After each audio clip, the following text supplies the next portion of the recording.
Assalamualaikum warahmatullahi wabarakatuh. Alhamdulillah nahmaduhu wa nasta'inuhu wa nastaghfiruh wa na'udzu billahi min syururi anfusina wa min sayyiati a'malina. May yahdihillahu fala mudilla lahu wa may yudlil fala hadiya lahu. Asyhadu an la ilaha illallah wahdahu la syarika lahu wa asyhadu anna Muhammadan abduhu wa rasuluh. Ya ayyuhalladzina amanu taqullaha haqqa tuqatih wa la tamutunna illa wa antum muslimun. Allahumma shalli wa sallim ala nabiyyina Muhammad wa ala alihi wa sahbihi wa man tabi'ahum bi ihsani ila yaumiddin. Alhamdulillah, semoga Allah limpahkan cahaya yang terang nanti pada hari kiamat dengan sebab salat subuh kita. Basyiril masa'ina fid dhulami ilal masjid binurit tammi yaumal qiyamah. Kabar gembira bagi orang yang melaksanakan salat di waktu malam, maksudnya adalah isya dan subuh, akan mendapatkan cahaya nanti pada hari kiamat. Bapak Ibu sekalian menaikkan Allah, kita lanjutkan kajian Kitab Shalatul Mu'admin, ensiklopedia salat, sampai ke halaman 247. Meletakkan tangan di atas dada. Sebenarnya meletakkan tangan ini banyak sekali pendapatnya. Ada yang sampai di sini, Pak. Ada yang sampai di bawah tenggorokan. Berdasarkan firman Allah, fasalli, berdasarkan firman Allah, fasalli li rabbi, salat Allah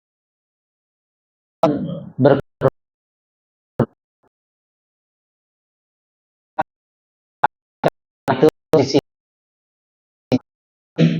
Jadi orang sini ada yang di dada, di atas pusar, ada yang di bawahnya. Maka kalau di mazhab Imam Ahmad dibebaskan di mana saja.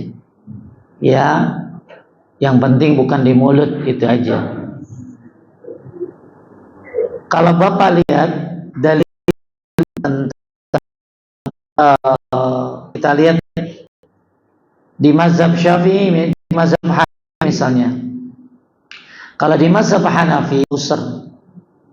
Ya, dalil mereka adalah dari Ali bin Abi Thalib radhiyallahu an, dinilai hasan oleh sebagian ulama Hanafi.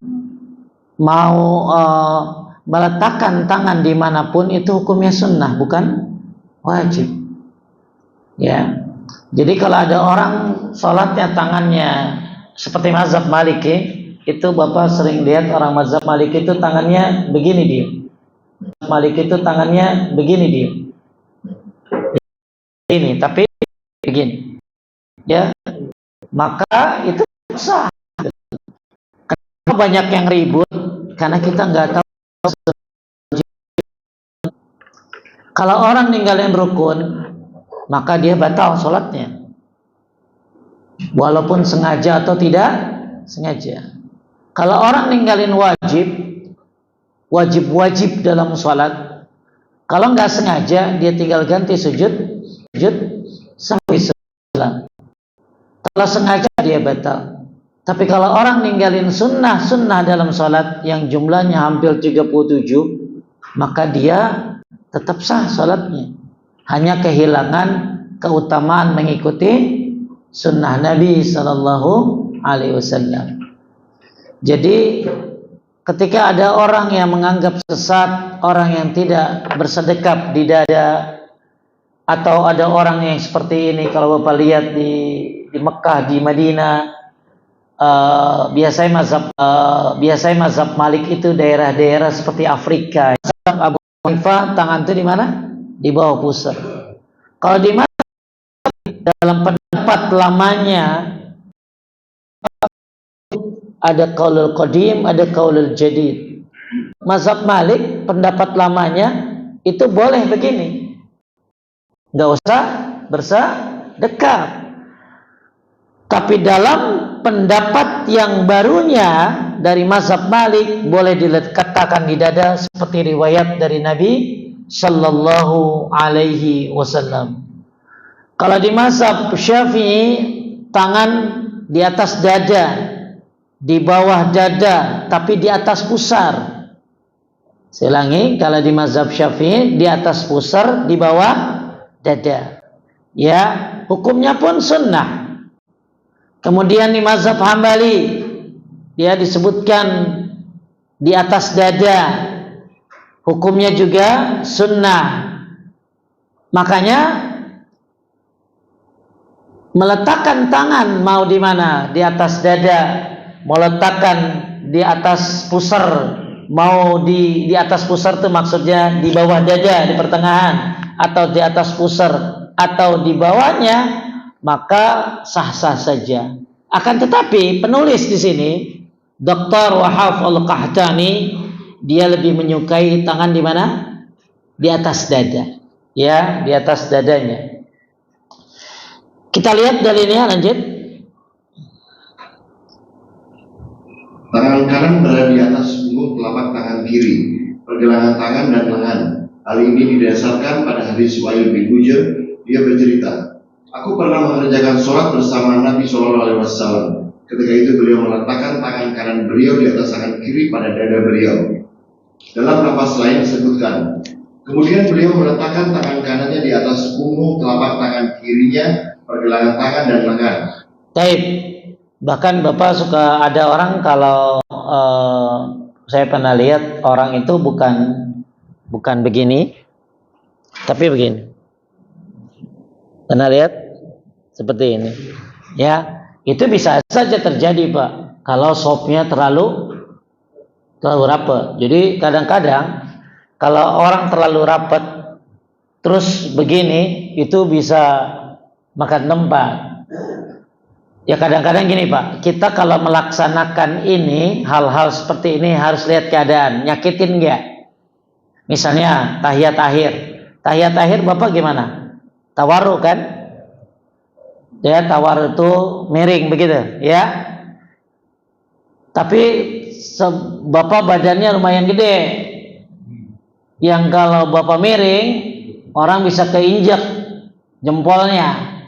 Atau mungkin kalau dia miring, orang pada rubuh sebelahnya. Nah, harusnya dia tidak tawarruk. Harusnya dia apa? Iftirash. Paham, Pak? Kalau iftirash itu tahiyat awal. Kalau tahiyat akhir namanya apa tadi? Tawarruk. Tawarruk itu yang tahiyat akhir. Kalau iftirash itu kayak duduk antara dua sujud atau tahiyat awal. Kadang-kadang ada bapak-bapak yang maksain. Udah badannya gede, terus dia duduknya tawarruk, kita sampai kegenjat-genjat itu. Nah, itu nyakitin namanya. Sama halnya ketika orang tangannya pengen di atas dada, otomatis ininya kan lebih, Pak, betul? Karena sopnya terlalu rapat, maka bagusnya nggak benar. Ya seperti ini dia. Jangan sampai apa tadi? Menyakiti. Saya lihat ada orang-orang yang ketika sholat sampai kan tangan bagus, memang Nabi itu sampai kelihatan putih ketiaknya, Pak. Berarti kan begitu, Pak. Ya. Tapi kalau sholat jamaah, istri saya sampai kecolok. Maksudnya apa? Harusnya kalau sholat jamaah agak direndahkan agar tidak menyakiti orang lain. Tapi kalau sholat sendiri bagus dia begitu. Ya, bagus untuk seperti tangannya itu ya sampai kelihatan Nabi kayak putih kelihatan putih ketiaknya, berarti agak renggang. Intinya bagi mereka yang bersedekap, baik di mana tadi kita nggak bahas di sini ya, nggak bahas di bawah leher ya, yang di bawah leher itu tadi saya sampaikan ada yang sampai di sini, jadi ada begini. Tapi kita hanya bahas di dada, di antara pusar dan dada, di pusar ya. Nah, di bawah pusar pun saya tidak tahu. Bahkan ada yang begini, Pak. Pernah lihat yang begini? Ini berdasarkan katanya perkataan sahabat dan lain-lain. Tapi makanya Anda mau posisi dimanapun, maka itu hukumnya sunnah, tetap sah salatnya. Bahkan ketika ada yang tangannya tidak bersedekap pun tidak apa-apa. Yang pasti dia harus takbiratul ihram, Allahu Akbar. Gini dulu, baru begitu. Atau Allahu Akbar, terus dia begini terus. Nah, yang sesuai sunnah tentunya adalah yang terus menerus di dada. Berdasarkan tadi hadis bahwa aku pernah mengerjakan sholat bersama Nabi Sallallahu Alaihi Wasallam. Ketika itu beliau meletakkan tangan kanan beliau di atas tangan kiri pada dada beliau. Bahkan pernah lihat Pak, ada yang muter-muter. Allah, ya sampai muter begitu gitu. Ya bahkan ada yang terlalu lama, kadang-kadang takbiratul ihramnya Allah. Saya pernah gitu tuh Bang, lama banget ya. Terus hilang dari peredaran. Begitu udah lama, wah Akbar gitu loh ya. Ya. Jadi sebenarnya simpel saja, Allahu Akbar. Kemudian juga di sini disebutkan oleh penulis, jadi penulis lebih menguatkan tangan di mana tadi? Di atas dadanya, ya, di atas dadanya, karena berdasarkan riwayat ini cara seperti itu berlaku pada saat berdiri. Nah, perhatikan Pak. Lanjut, coba cara seperti itu. Cara seperti itu berlaku pula pada saat berdiri setelah mengangkat kepala dari ruku. Nah, termasuk bagi orang yang Bapak pernah lihat Sami Allahu liman hamidah. Ada orang begini. Itu pun berdasarkan hadis ini. Ya, jadi Sami Allahu liman hamidah. Banyak orang begini, boleh, nggak apa-apa. Ini termasuk dikuatkan oleh Syekh Albani. Tapi kalau Sami Allahu liman hamidah, ada orang yang begini, ini juga. Ya, ini perkara bukan perkara tadi rukun, bukan perkara tadi wajib, tapi ini adalah perkara sunnah-sunnah dalam salat yang kalau orang meninggalkannya dia tidak tetap sah salatnya, ya. Nah, maka di sini kalau kita melihat ada orang, termasuk saya melakukan itu, Sami Allahu liman hamidah, maka berdasarkan riwayat ini. Coba lihat pelan-pelan. Kemudian beliau meletakkan tangannya di atas. Coba dalam lafaz lain disebutkan, dia bercerita, aku pernah melihat Rasulullah Sallallahu Alaihi Wasallam jika tengah berdiri. Berdiri. Kapan kita berdiri lagi salat Pak? Satu, sebelum salat. Kedua, setelah bangkit dari ruku. Mengerjakan salat beliau menggenggam tangan kanannya pada tangan kirinya. Makanya jangan heran kalau di Mekah Madinah banyak orang yang Sami Allahu liman hamidah, mereka bersedekah. Bahkan saya pernah baca di mazhab Syafi'i pun ternyata ada juga yang Sami Allahu liman hamidah. Nah, di situ kita hati bersih itu penting Pak dalam sholat. Ya, saya ulangi, hati bersih itu penting dalam sholat. Jangan sampai dalam perkara-perkara ini Anda ngomong begini, ini orang sesat ya. Ya, apalagi kalau Bapak lihat orang sholat isya, tapi dia sholat maghrib, bisa nggak? Bisa nggak? Misalnya saya jadi imam sholat isya, tapi ada orang yang dia mungkin musafir, dia pengen sholat maghrib belum, tapi imamnya sholat isya. Berarti apa yang dia lakukan? Ketika saya rakaat keempat, dia tahiyat akhir, karena dia sholat apa tadi? Maghrib, tahiyat akhir. Lalu kemudian duduk aja terus dia Pak, sampai saya selesai tahiyat akhir juga. Berarti dia terus saja tahiyat akhir dari rakaat keberapa? Keempat, ketiga, keempat. Maka ya kita jangan ribet gitu loh. Oh, ini mungkin orang sholat apa tadi? Maghrib. Atau mungkin dia begini Pak, at-tahiyat, lalu rakaat ketiga, lalu salam, langsung Allahu Akbar, dia imam ruku, dia dapat ruku, berarti dia dapat berapa? Satu rakaat untuk sholat apa tadi? Isya. Dan ini dibolehkan. Ya, jadi sholat berbeda niat itu boleh. Yang nggak boleh, Bapak sholat maghrib, imam sholat jenazah, itu nggak ketemu. Ya, Jadi kadang-kadang masalah fikih ini, alhamdulillah ya sekarang pelajar banyak Pak yang ambil spesialis mazhab Syafi'i, tapi juga belajar mazhab yang lain. Alhamdulillah ada perbandingan mazhab. Yang penting yang dibahas adalah mazhab-mazhab yang masyhur, ya, Syafi'i, Ahmad, Malik, satu lagi Abu Hanifah. Banyak teman-teman saya yang belajar 4 mazhab. Tujuannya adalah untuk menambah wawasan. Jangan sampai gara-gara perkara fikih kita menganggap sesat orang lain, padahal orang ini pun memiliki dalil. Ya, jadi kalau teman-teman dari Garut yang ada di Mesir, kebanyakan mereka ambil spesialis mazhab Syafi'i. Ya, spesialis mazhab. Bahkan kadang-kadang begitu yang dari Mesir ngajarin ke Indonesia mazhab Syafi'i juga pada bengong gitu loh. Karena ternyata mazhab Syafi'i itu luar biasa kokohnya. Ya, dalam arti kata, ya mereka kadang-kadang, oh kok begini Pak Ustadz, beda sama yang di kita, kan seperti itu tuh.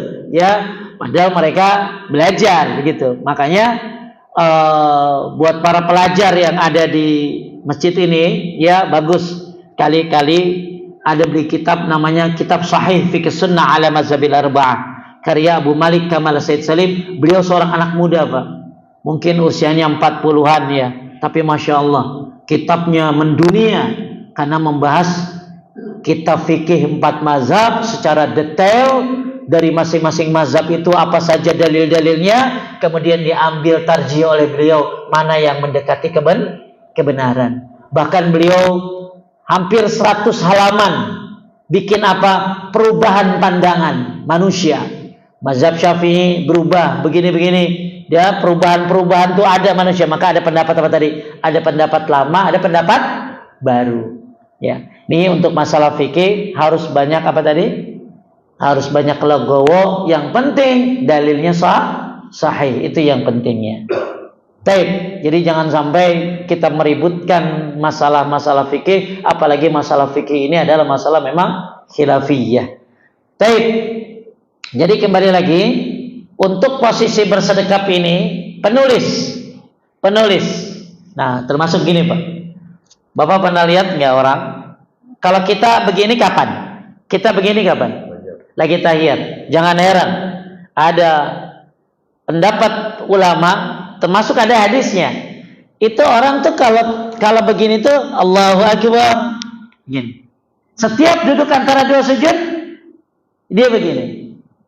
Ya, kalau kita begini kapan? Lagi tahiyat awal atau tahiyat akhir. Termasuk saya pakai. Tapi saya menghormati ketika ada orang Allahu Akbar, Allahu Akbar. Pokoknya setiap duduk antara 2 sujud. Orang begini Pak, ketika duduk antara 2 sujud, kalau yang pikirannya nggak luas, apa yang dia bilang? Oh, ini orang sesat nih. Ya, orang ngaji di mana nih? Dan lain sebagainya. Padahal ternyata ada hadisnya juga. Cuma tidak banyak diambil oleh para ulama. Ya, kenapa? Karena ada hadis tentang tahiyah. Tapi kalau baca riwayat-riwayatnya, oh ternyata ada. Siapa yang melakukan ini? Ibnu Qayyim al-Jauziyah, termasuk Syekh bin Shalih al-Utsaimin, ulama besar di negara Saudi. Maka hal-hal fikih memang banyak sekali perbedaan, tapi yang penting apa tadi Pak? Bukan perkara rukun, bukan perkara apa tadi? Wajib. Maka semua orang banyak sholat, apalagi ibu-ibu rajin banget sholatnya. Tapi nggak semua orang ngerti apa rukun-rukunnya, apa wajib-wajibnya, apa sunnah-sunnahnya. Ya, ada ibu-ibu ribut, gak ada. Lu nggak baca iftitah lu sholat, batal lu. Sampai dibilang batal. Padahal hukum baca iftitah adalah sunnah. Kok gak ada qobliyah maghrib? Wah, ribut depan saya kayak orang bego sama orang bloon.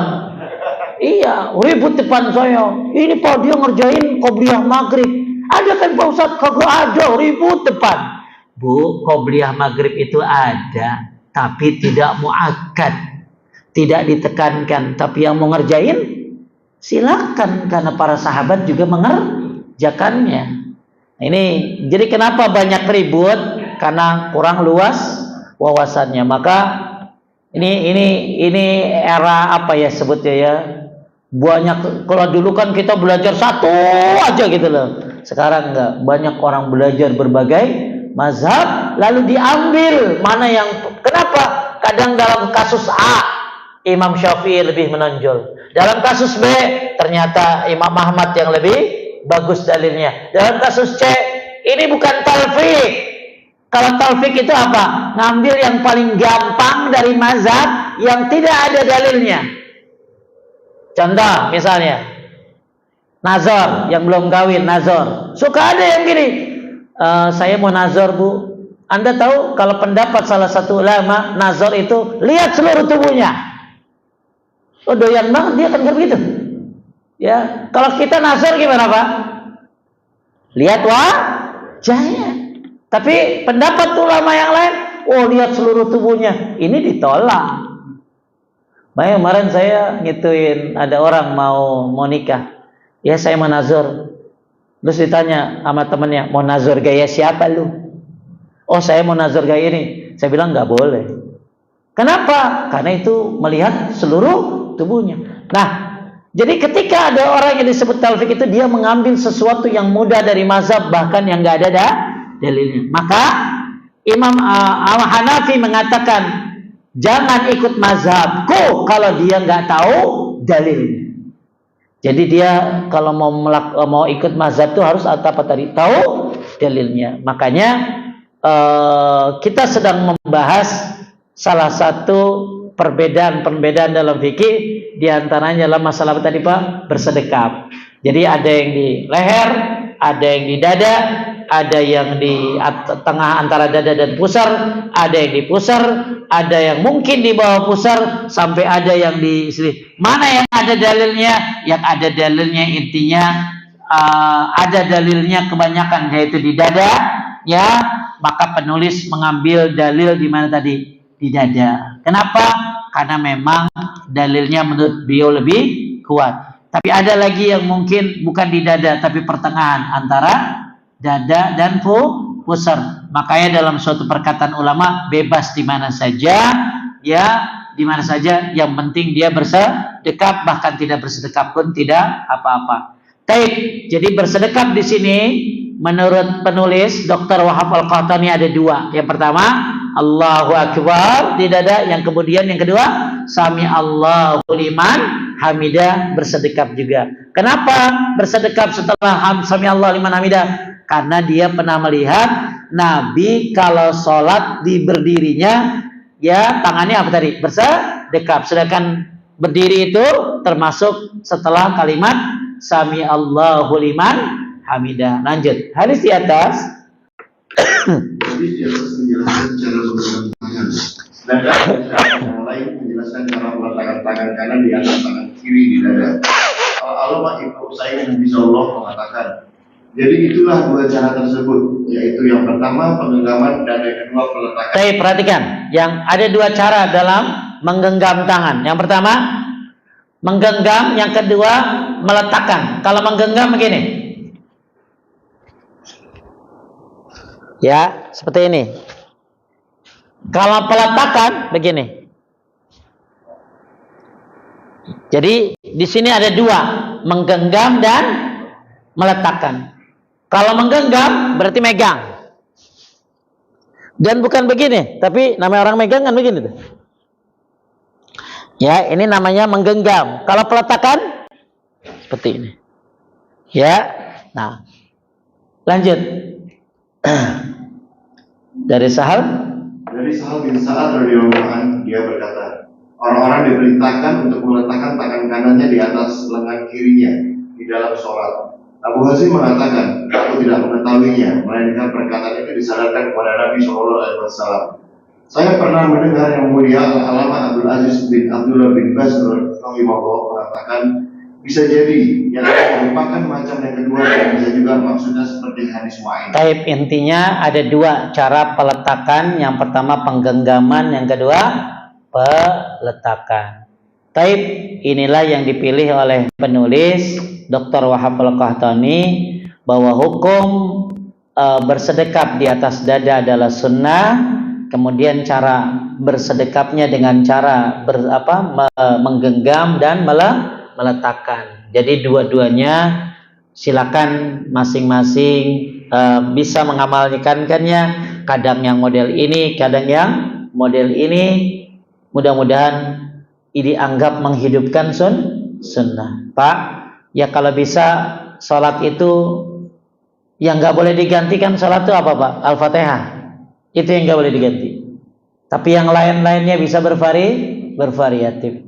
Maka siapa yang berbeda-beda dalam apa? Dalam bacaan sholatnya. Misalnya doa sujud, ya, basalnya doa iftitah yang mau kita bahas sekarang nih. Doa iftitah ganti-ganti. Kadang baca Allahumma ba'id baini, kadang baca subhanaka Allahumma rabbana bihamdika, subhanaka Allahumma bihamdika tabarakasmuka ta'ala jadduka wa la ilaha ghairuk. Kadang baca yang ini, kadang kan banyak doa iftitah itu Pak. Mungkin ada 8 doa iftitah. Maka siapa yang berganti-ganti, 1 menghidupkan sunnah, 2 sesuai sunnah, 3 menghidupkan hati. Apa maksudnya Pak Ustadz? Bapak kalau sholat berganti-ganti bacaannya, maka akan lebih fokus. Kenapa? Karena bacaannya berganti-ganti masih mikir kan. Tapi kalau bacaan Allahu Akbar, Allahu Akbar kabir hamdik, kagak mikir-mikir lagi tuh Pak. Mulut udah apa sih? Radial gitu loh. Kayak telepon, tadi itu deh. Tapi kalau berganti-ganti menghidupkan sunnah, sesuai sunnah, kemudian yang terakhir menghidupkan hati, alias lebih khusyuk. Kenapa? Karena bacaannya beda. Ya makanya kita belajar kitab ini tujuannya adalah, salah satunya adalah menghidupkan sunnah-sunnah Nabi yang mati dalam sholat. Taib. Sekarang kita akan lihat tentang doa istiftah. Di kita dikenalnya iftitah. Ya, lanjut. Bacaan iftitah ini bermacam-macam. Boleh memilih salah satunya dan tidak boleh menggabungkannya menjadi satu. Tetapi boleh membuat variasi dalam setiap sholat. Di antaranya adalah sebagai berikut. Baik, ya boleh bervariasi Pak. Ya, nggak harus itu aja. Makanya alhamdulillah ibu-ibu sekarang banyak sekali yang baca iftitahnya itu sudah bervariasi, ganti-ganti. Bahkan ada salah satu ibu-ibu yang sudah hafal iftitahnya Imam Syafi'i, yang dimana Imam Syafi'i ini membaca iftitah ini berdasarkan riwayat dari Ali bin Abi Thalib. Nanti kita lihat Imam Syafi'i itu doa senangnya yang mana. Ya, kita kan taunya Allah Akbar kabira, ternyata beda banget gitu loh.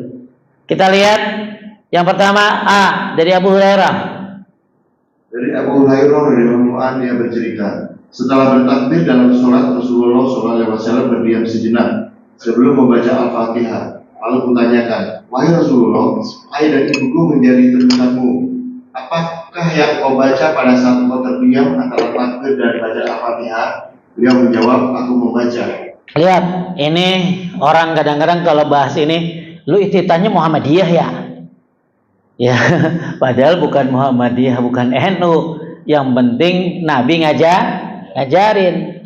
Iftitahnya apa? Bahkan orang baca iftitah ini kayak orang tobat Pak.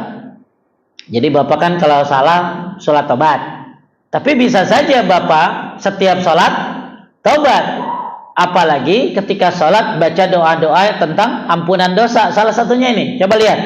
Allahumma ba'id baini wa baina khatayaya kama ba'adta bainal masyriqi wal maghrib. Allahumma nakkini min khatayaya kama yanqqa as-sabul abyadu minad danas. Allahumma ghsil khatayaya bil ma'i was salji wal barad. Ini artinya menarik banget Pak. Ini doa iftitah Pak, muttafaqun alaih. Apa muttafaqun alaih itu? Disepakati oleh Bukhari dan Muslim. Ini bukan iftitahnya Muhammadiyah. Ini iftitah yang disepakati oleh Bukhari dan Muslim. Bahkan menurut saya ini iftitah nomor 1, yang paling bagus. Saya tanya Bapak Ibu yang suka baca Allah Akbar kabira, siapa yang meriwayatkan? Dan apakah Nabi baca? Nggak ada yang bisa jawab. Padahal yang baca itu bukan Nabi Pak, tapi sahabat. Jadi Nabi lagi sholat, tiba-tiba ada yang baca Allah Akbar kabira, walhamdulillah katsira, subhanallah bukratan wasilah. Lalu habis sholat Nabi nanya, siapa yang baca itu? Ya, kenapa? Aku lihat. Nah ini orang yang baca Allahu Akbar kabira sendiri nggak tahu apa keutamaannya. Apa keutamaannya? Aku lihat, aku takjub karena pintu langit terbuka. Jadi kalau bapak lagi sholat, Allahu Akbar, Allahu Akbar kabira, alhamdulillah katsira, subhanallahi bukrata wa asila. Bayangkan pintu langit terbuka. Nabi bilang, aku takjub karena pintu langit terbuka. Siapa di antara kita ketika sholat memahami itu? Semua Allahu Akbar, kabira, alhamdulillah katsira, subhanallahi bukrata wa asila. Kagak ada rasa, Pak. Udah kayak hubungannya udah 40 tahun. Ya, udah kagak ada rasa. Ya, sholat tapi kagak ada rasa gitu loh. Nggak tahu ini tuh. Jadi kalau mungkin maaf kalau saya sholat Allahu Akbar, Allahu Akbar kabira, terbayang ini yang baca sahabat. Pintu langit terbuka. Nabi memuji orang yang baca, walaupun yang baca bukan Nabi tapi sahabat, tapi Nabi mendiamkan, berarti hukumnya apa? Boleh. Ya, cuman sekarang, tapi kalau yang baca ini wajah tu wajia, nah siapa ini yang baca kan gitu loh. Ya, dan ini kita coba kupas ya. Jadi sebenarnya Allahu Akbar kabira alhamdulillah katsira subhanallahi bukrata wa asila itu udah sampai situ doang, Pak. Ya, ini wajah tuh itu iftitah yang lain lagi.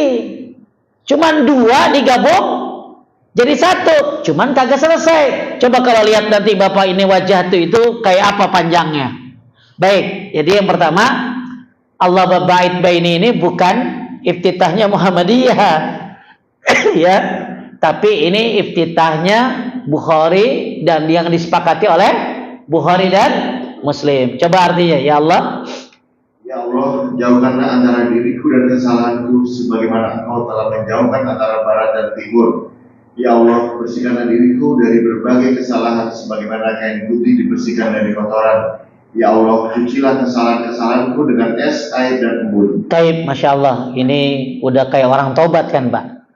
Lihat catatan kakinya, Pak, 35. Ada? Muttafaqun alaih. Apa muttafaqun alaih itu? Disepakati oleh Bukhari dan Muslim. Taib. Iftitah yang kedua.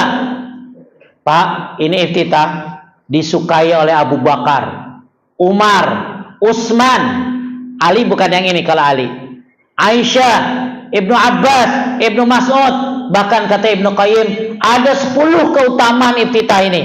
Maka banyak orang apal iftitah ini. Apa tuh? Subhanaka Allahumma wa bihamdika wa tabarakasmuka wa ta'ala jadduka wa la ilaha ghairuk. Ada yang hafal di sini? Pasti ini favoritnya Allahu Akbar kabira nih. Ya, jadi ini apa sih fanbase-nya Allahu Akbar kabira. Boleh-boleh saja nggak apa-apa. Ya, tapi saya sedang memperkenalkan model iftitah yang lain yang bahkan dibaca oleh siapa tadi? Abu Bakar, Umar, Utsman, Aisyah, Ibnu Mas'ud, Ibnu Abbas, dan banyak lain yang baca ini. Bahkan ini terkenal kalau Bapak di Arab orang bacanya ini. Ulangi, Pak.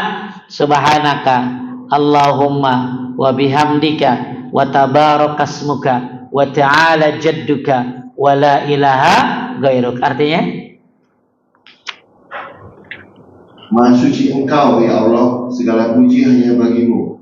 Maha suci namamu dan maha tinggi juga keagunganmu, dan tidak ada ilah selain dirimu. Taib, Bapak lihat catatan kakinya 37. Hadis riwayatkan oleh siapa? Muslim. Ya, hadis riwayatkan oleh Muslim. Itu iftitah yang disukai oleh Abu Bakar, Umar, Utsman dan lain-lain. Ya, dan ini katanya ada 10 keutamaannya, tapi saya belum temukan apa 10 itu keutamaannya. Taib, kita lihat yang C. Nah, ini iftitah yang disukai oleh Imam Syafi'i dan disukai oleh Ali bin Abi Thalib. Jika mau boleh membaca apa yang diriwayatkan dari Ali bin Abi Thalib radhiyallahu an dari Rasulullah SAW. Jika beliau mengerjakan salat, beliau mengatakan, wajjahtu wajhiya lilladzi fataras samawati wal ard hanifan wa ma ana minal musyrikin inna salati wa nusuki wa mahyaya wa mamati lillahi rabbil alamin la syarika lahu wa bizalika umirtu wa ana awwalul muslimin Allahumma antal malik la ilaha illa anta rabbi wa ana 'abduk dhalamtu nafsi fa'taraftu bi dhanbi faghfir li dhunubi jami'an la yaghfiru dhunuba illa anta wahdini li ahsanil akhlaq la yahdi li ahsaniha illa anta wasrif anni sayyi'aha la yusrif sayyi'aha illa anta labbaik wa sa'daik wal khairu kulluhu fi yadik wasyarru laysa ilaik ana bika wa ilaika tabarakta wa ta'alaita astaghfiruka wa atubu ilaik. Ini iftitah yang disukai oleh Imam Syafi'i. Ada yang apa? Yang katanya mazhab Syafi'i? Ya, Anda bacanya seperempat. Iya, dan bacanya digabung dengan Allah Akbar Kabira. Harusnya Allah Akbar Kabira iftitah yang bego. Ini panjang harusnya. Makanya ada penggabungan 2 jadi 1, cuman nggak selesai. Maka penulis bilang cukup 1 saja. Nggak usah 2 digabungkan jadi 1. Jadi kalau Bapak yang memang suka Allah Akbar Kabira hamdan katsira subhanallah bukratan wasila, silakan. Cuman setahu saya cuman sampai wasilah saja, hadis riwayat Muslimnya. Dan itu apa tadi? Membuka pintu langit. Ya, tapi yang baca bukan Nabi. Siapa tadi? Sahabat. Ya, tapi Nabi mendiamkan, bahkan memuji, berarti hukumnya apa? Boleh. Nah, kalau mau baca yang benar-benar panjang yang disukai oleh Imam Syafi'i, itu yang diriwayatkan oleh Ali bin Abi Thalib, ya ini Pak. Ini termasuk ada talbiyahnya nih Pak. Apa talbiyahnya? Bapak kan tahunya talbiyah itu cuma labbaik Allahumma labbaik, labbaik la syarika lak labbaik. Termasuk di sini ada talbiyahnya apa? Labbaik wa sa'daik wal khairu kulluhu fi yadik. Ini termasuk iftitah termasuk talbiyah juga. Jadi kalau lihat artinya ini bagus banget. Ya, bagus banget artinya. Coba lihat. Ini kayak Sayyidul Istighfar, ini model-modelnya. Ini kalau doa termasuk minta perbaikan akhlak, minta dapat hidayah. Jadi Masya Allah ya, kita belum baca iftitah Pak. Kita belum baca Fatihah, tapi lagi bahas iftitah saja. Betapa luar biasanya iftitah itu bagi orang-orang yang mau mendalami tentang bagaimana bacaan-bacaan sifat-sifat sholat Nabi. Hafal doa ini. Ya Masya Allah, ternyata ada ibu-ibu sekarang ikut. Istri saya punya pengajian namanya HD, Hifzud Du'a. Ada grup ibu-ibu mungkin 10 orang udah hafal 100 doa. 100 doa, Masya Allah. Kirain saya ibu-ibu tuh agak lemot ya, tapi ternyata 100 doa Pak. Ya, sampai ada nenek-nenek usia 70 tahun udah hafal 20 doa. Khususnya 20 doa, khususnya doa-doa dalam sholat. Ya, jadi saya nggak nyulitin Bapak, nggak. Cuman saya pengen kalau Bapak bisa menghidupkan sunnah, nggak usah jauh-jauh, hidupkan sunnah dalam sholat. Ya, banyak Pak. Nanti ada pilihannya, iftitah yang pendek gitu loh. Ya, apa banyak ya. Ada lagi iftitah lagi tahajud. Ternyata iftitah tahajud beda lagi gitu loh. Kita mau tahajud kayak mau salat wajib kayak tetap Allahu Akbar Kabira, favoritnya itu doang. Kenapa? Karena mungkin belum tahu yang lainnya. Taib, coba artinya. Aku hadapkan wajahku kepada Zat yang telah menciptakan langit dan bumi secara hanif lurus. Dan aku sekali-sekali bukan dari golongan orang-orang musyrik. Sesungguhnya sholatku, ibadahku, hidup dan matiku hanya untuk Allah, Rabb seluruh sekalian alam. Tidak ada sekutu baginya. Demikian itulah yang diperintahkan kepadaku, dan aku termasuk golongan orang-orang yang berserah diri. Ya Allah, Engkau adalah Raja. Tidak ada ilah melainkan Engkau semata. Engkau adalah Rabbku, sedang aku adalah hamba-Mu. Aku telah menzalimi diriku sendiri dan aku mengakui dosa-dosaku. Kayak gini Pak. Faghfirli maghfirat Abu ulaka bini matika alayya wa abu bisambi faghfirli, kayak Sayyidul Istighfar. Terus oleh karena itu ampunilah dosa-dosaku semua. Sesungguhnya tidak ada yang dapat mengampuni dosaku melainkan hanya Engkau. Tunjukkanlah aku jalan menuju akhlak yang paling baik. Tidak ada yang dapat menunjukkan kepada akhlak yang lebih baik kecuali Engkau. Tuh, kita minta supaya Allah berikan kita apa? Akhlak yang baik. Terus? Dan jauhkanlah akhlak yang terburuk dariku, karena tidak ada yang dapat menghindarkan akhlak buruk dariku kecuali hanya Engkau. aku penuhi panggilanmu. Kebaikan seluruhnya hanya ada di tanganmu, dan keburukan tidak pantas disandarkan kepadamu. Aku hidup dengan pertolongan dan rahmatmu. Kepadamu aku kembali. Maha suci Engkau lagi maha tinggi. Aku memohon ampunan dan bertaubat kepadamu. Baik. Ini eftitah yang disampaikan oleh penulis ada 3, tapi sisanya di catatan kaki, Pak. Kita lihat catatan kaki. Ya.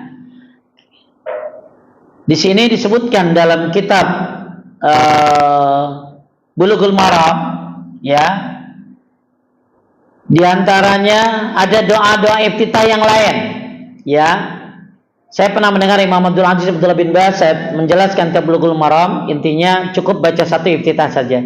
Nah, sekarang ada iftitah yang lain, Pak. Bagi yang suka tahajud, bagusnya iftitahnya ini. Lihat nomor 1 dari Abdurrahman bin Auf radhiyallahu anhu, dia bercerita, aku pernah bertanya kepada Ummu Aisyah ummul mukminin radhiyallahu anha, dengan doa apa Nabi SAW mengawali salatnya jika bangun pada malam hari? Pak, jadi bagusnya orang kalau mau tahajud, bagusnya salat sunnah mutlak dulu 2 rakaat. Jadi kalau kita kan kalau tahajud ya langsung tahajud. Bagusnya apa tadi? Salat sunnah mutlak 2 rakaat, disebutnya salat sunnah mutlak atau disebutnya dengan salat iftitah, salat pembuka. Nah, Nabi kalau mau buka tahajud baca ini doa iftitahnya. Saya ulangi, sebelum apa tadi? Tahajud. Jadi kalau mau tahajud ada salat pembuka, namanya salat apa tadi?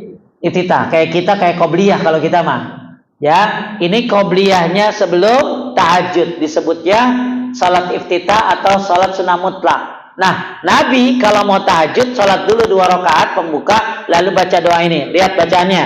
Allahumma rabba Jibril wa Mikail wa Israfil fatiras samawati wal ard alimal ghaibi wasyahadah anta tahkum baina ibadik fima kanu fi yakhtalifun ihdini lima ikhtalafa fihi minal haqqi biiznik innaka tahdi man tasha' ila siratil mustaqim. Kata ulama, Pak, salah satunya pendapat Syekh Utsaimin, ini bagus iftitah dibaca di zaman sekarang. Kenapa? Agar terhindar dari perbedaan pendapat dan diberikan petunjuk. Kita lihat artinya. Ya Allah, ya Allah, Rabb Jibril, Mikail dan Israfil, Zat yang menciptakan langit dan bumi, yang maha mengetahui yang gaib dan nyata.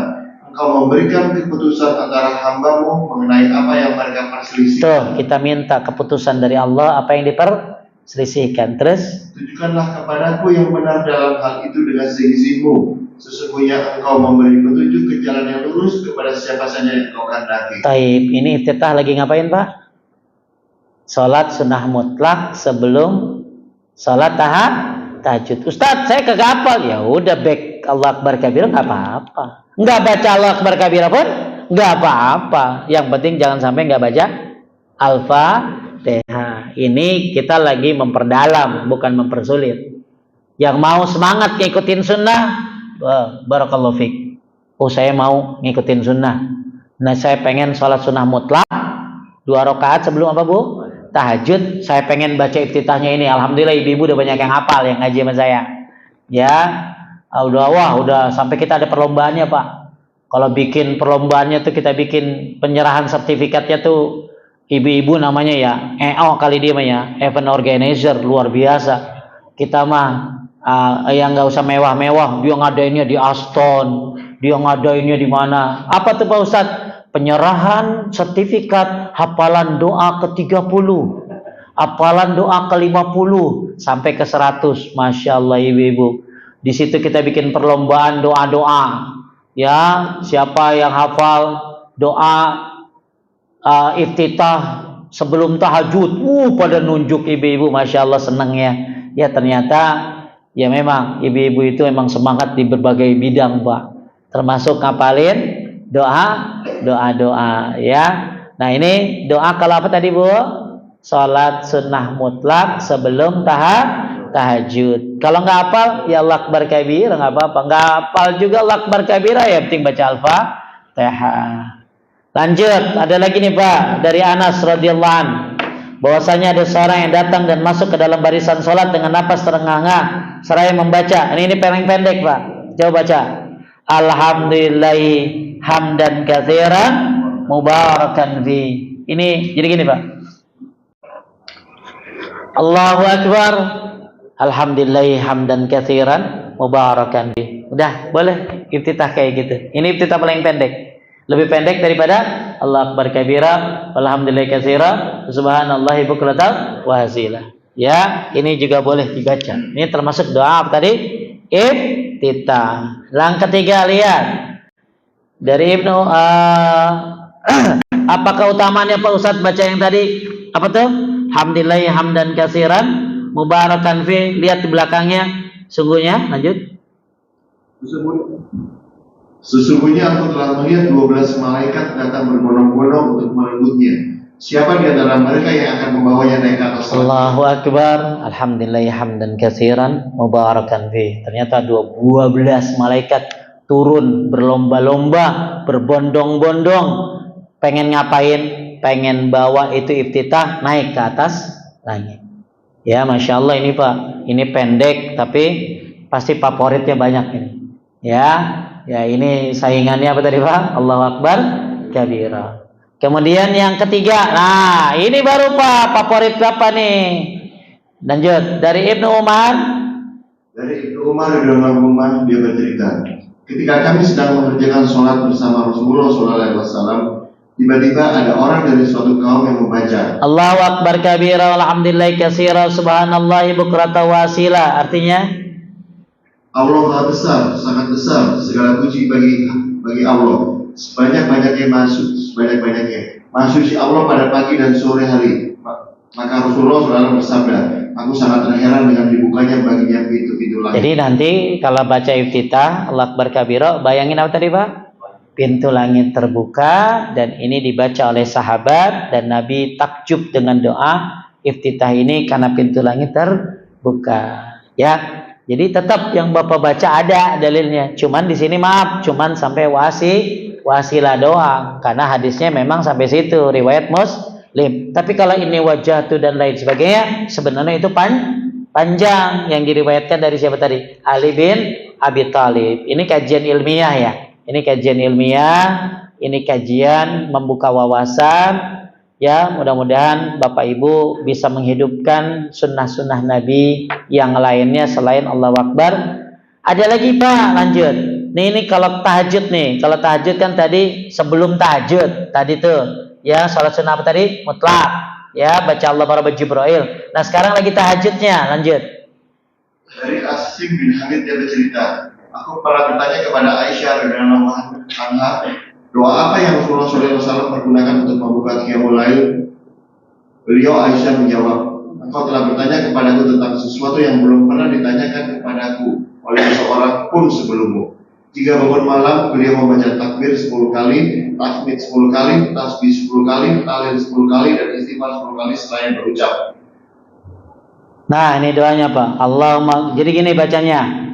Ini sama nih. Doanya sebelum tahajud nih. Apa nih bacanya? Yang pertama, baca apa tadi? Takbir 10 kali. Allahu Akbar 10 kali. Terus Alhamdulillah 10 kali. Terus Subhanallah 10 kali. Terus La ilaha illallah 10 kali. Terus istighfar 10 kali. Terus baca Allahumma gfirli wahdini warzuqni wa'afini wa'udzubillahi min dzikil maqam yaumal qiyamah. Pak, ini doa bagus dibaca sebelum tahajud agar kita tidak sempit tempatnya nanti pada hari kiamat. Lihat artinya, ya Allah, berikanlah ampunan kepadaku, tunjukilah diriku, serta karuniakan rezeki kepadaku, dan berikan kesehatan kepadaku. Aku berlindung kepada Allah dari sempitnya makam tempat untuk berdiri pada hari kiamat kelak. Terakhir iftitah tahajud ya. Ini tahajud yang di Indonesia kebanyakan ini dibaca setelah tahajud. Padahal ini bagus dibaca lagi tahajud. Dari Ibnu Abbas radhiyallahu anhu dia bercerita, jika bangun malam Rasulullah SAW senantiasa mengerjakan tahajud dan membaca. Nah ini dia. Allahumma lakal hamdu anta nurus samawati wal ardi wa man fihinna wa lakal hamdu anta qayyumus samawati wal ardi wa man fihinna wa lakal hamdu anta rabbus samawati, dan seterusnya. Ini biasanya sama orang-orang dibacanya setelah tahajud, padahal bagus ini dibaca lagi iftitah tahajud ya. Taib dua bahasan yang kita bahas. Yang pertama tentang bersedekap. Ya, ada dua cara dan hukumnya sunnah bersedekap. Yang pertama menumpuk, yang kedua menggenggam. Kemudian tadi sudah dibahas tentang perbedaan pendapat tentang bersedekap. Kemudian istiftah atau iftitah. Ternyata iftitah ini berbeda-beda, bermacam-macam. Ada yang model A, model B, ada yang model C, ada yang suka yang ini, ada yang suka yang itu. Ali suka apa, Abu Bakar suka apa, Umar suka apa, Aisyah suka apa. Ternyata masing-masing berbeda-beda. Yang penting semuanya diajarkan oleh Nabi Muhammad sallallahu alaihi wasallam. Kemudian tadi ada iftitah lagi tahajud atau pembuka tahajud, ya, salat sunnah 2 rakaat, salat sunnah mutlak atau pembuka sebelum tahajud, iftitahnya bacanya ini. Tapi anyway, Bapak nggak hafal pun nggak apa-apa, ya. Tapi yang hafal semoga dapat tambahan menghidupkan sunnah Nabi sallallahu alaihi wasallam. Apa yang paling pendek tadi, Pak? Alhamdulillahi hamdan katsiran mubarakan fi. Taib, mungkin ada yang bertanya, silakan. Mengenai mazhab-mazhab, bagaimana bukti dari mazhab Ja'fari? Mazhab apa? Ja'fari. Oh, Ja'fari Syiah. Yang kadang-kadang disebut juga sebagai mazhab Ja'fari. Tidak, mazhab itu banyak, Pak. Mungkin ada 9. Tapi yang populer cuma, bahkan lebih daripada itu. Tapi yang populer, yang masyhur cuma berapa tadi? 4. Ya, jadi kalau dibilang 5 tidak, ada banyak, ya. Ada dulu, ada Sufyan Ats-Tsauri, ada dan lain sebagainya. Jadi mazhab itu mungkin kalau saya pernah ini ada 8, tapi ternyata saya pernah dengar lebih banyak daripada itu. Cuman yang populer di dunia cuma berapa tadi? 4. Saya hanya belajar yang 4 saja. Dulu saya sempat belajar 5 mazhab tadi, yang mazhab Ja'fari, tapi saya ya waktu lagi kuliah dulu, ya, tapi saya tidak lanjutkan, ya, karena saya cukup belajar yang 4 yang populer saja, ya, itu saja, Pak. Ya, apalagi dari segi akidahnya, ya, sangat jauh berbeda. Ya, karena rukun Islamnya aja beda dia. Ya, nomor 5 itu bukan haji. Nomor 5 itu adalah menguasai atau penaklukan daerah. Ya, belum lagi syahadatnya yang berbeda, seperti itu, Pak. Ya, jadi kayak cuman belajar yang populer saja. Ada lagi, Pak? Hah? Mazhab semuanya 8 itu.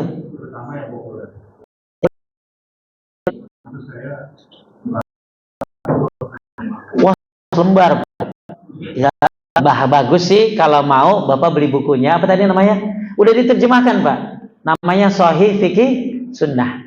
Penerbitnya dari Tazkiyah 1. Sekarang, Mbak, jadi tinggal ketik di mana tadi? Di apa namanya? Tokopedia. Namanya Shahih Fiqih Sunnah karya Abu Malik Kamal Said Salim. Nanti ada 100 halaman isinya tentang apa tadi? Mazhab dari 4 tadi, perubahan-perubahannya dan sejarahnya. Insya Allah buka wawasan. Oh, ternyata Imam Syafi'i berubah pendapat setelah kesini. Oh, Imam ini berubah pendapat setelah begini. Perubahan-perubahan ini begini-begini. Nah, itu kurang lebih yang saya lihat hampir 100 halaman. Nanti bisa Bapak lihat di apa namanya? Fikih Sahih. Nanti kalau mau kitabnya linknya nanti saya kasih rezeki, Bapak tinggal beli. Itu ada 5 jilid, tapi 100 halaman dibuka dengan tentang prolog, ya, tentang mazhab-mazhab ini dan perubahan-perubahannya. Lalu solusinya, ya, itu masya Allah kitab yang bagus buat orang-orang yang pengen mendalami fikih 4 mazhab. Bapak cocok mungkin perdalam, ya. Masya Allah, ya. Lanjut, ada lagi?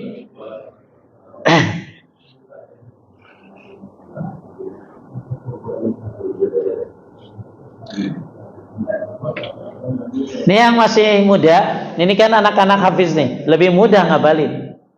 Ya, cuman kadang-kadang imam-imam itu Quran hafal tapi nggak ngerti sunnah-sunnah sholat. Ya, maka penting diperdalam tentang masalah fikih sholat. Kenapa? Karena nomor 2 yang diakui imam itu adalah satu, bukan hanya hafalannya dan bagus suaranya, tapi dia paham tentang fikih sholat. Maka bagus memperdalam masalah fikih sholat, khususnya masalah apa? Ini masalah sujud sahwi. Ya, banyak imam-imam ketika lupa rakaat kedua, harusnya kan rakaat kedua apa? Tahiyat awal. Dia naik ke atas, lalu makmum bilang apa? Subhanallah, subhanallah. Dia ikut duduk ke bawah, padahal kagak boleh begitu. Ya, jadi harusnya kalau udah berdiri terusin aja. Itu aki-aki bilang subhanallah, subhanallah, cuekin aja. Kalau mau gini Pak, suruh naik semuanya. Ya, saya pernah salat di Mesir. Ada seorang imam, hafiz, begitu dia lupa rakaat kedua, harusnya tahiyat awal, dia naik ke atas, Pak. Orang pada bilang subhanallah, subhanallah, subhanallah karena imamnya lupa. Tapi dia udah berdiri kan. Maka imamnya udah begini. Akhirnya setelah sholat dia ceramah bahwa Nabi pun pernah lupa dan para sahabat pun ikut berdiri bersama Nabi. Itu karena apa? Tahiyat awal itu hukumnya apa tadi? Wajib, bukan rukun. Tapi kalau tahiyat akhir hukumnya rukun. Kalau imam naik rakaat kelima duhur, Anda boleh teriak subhanallah, subhanallah. Tapi Pak Ustadz itu yang bikin masjid. Ya, yang megang kunci. Ya, terus dia pewakaf lagi, kagak mau turun. Diem baik, gimana Pak? Kadang-kadang yang baca subhanallah ini cuman yang depan. Itu pun yang di belakang imam berapa orang.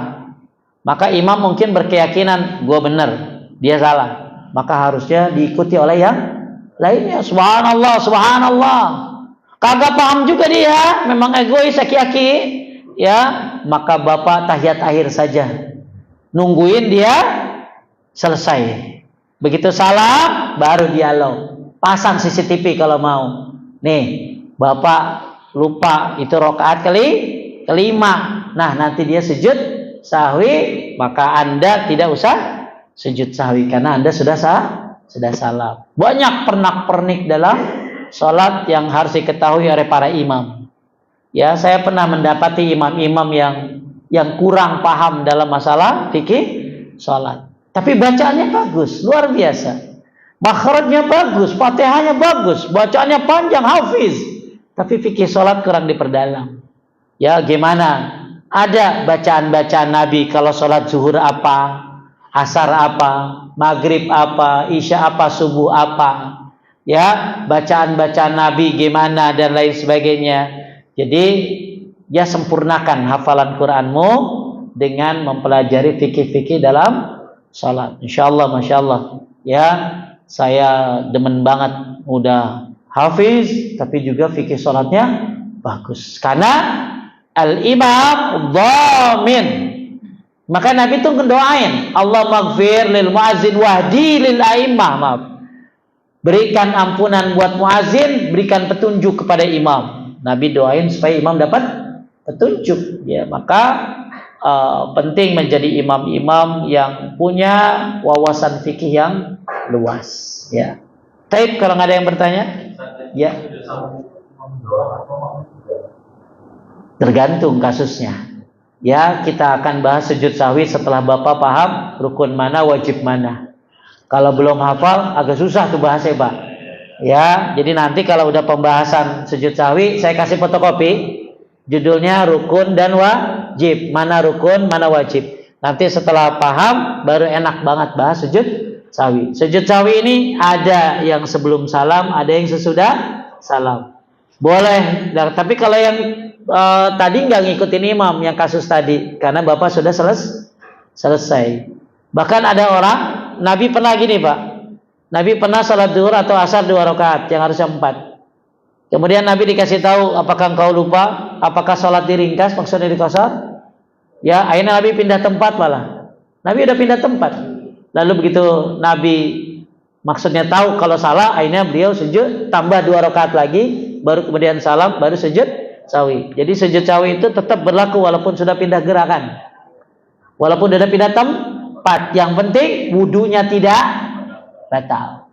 Ya, kalau batal wudunya berarti dia harus ulangi sholatnya. Makanya nanti setelah kita selesai pembahasan rukun apa, wajib apa, sunnah apa, baru kita bahas apa tadi? Sujud sahwi. Karena sujud sahwi ini akan sulit kalau kita nggak ngerti mana rukun, mana wajib. Semoga Bapak Ibu orang-orang yang memahami salat sebagaimana firman Allah, wailul lil musallin alladzina hum an salatihim sahun. Celaka orang yang salatnya itu lalai. Lalai itu ada 4. Yang pertama, tidak pada waktunya. Yang kedua, tidak paham syarat dan rukunnya. Yang ketiga, tidak khusyuk. Yang keempat, tidak paham bacaannya. Semoga ya sebelum mati kita bisa sholat ya benar-benar sesuai dengan yang diperintahkan oleh Allah Subhanahu wa taala dan Nabi kita Muhammad sallallahu alaihi wasallam. Barakallahu fikum. Subhanakallahumma wa bihamdika asyhadu an la ilaha illa anta astaghfiruka wa atubu ilaik. Assalamualaikum warahmatullahi wabarakatuh.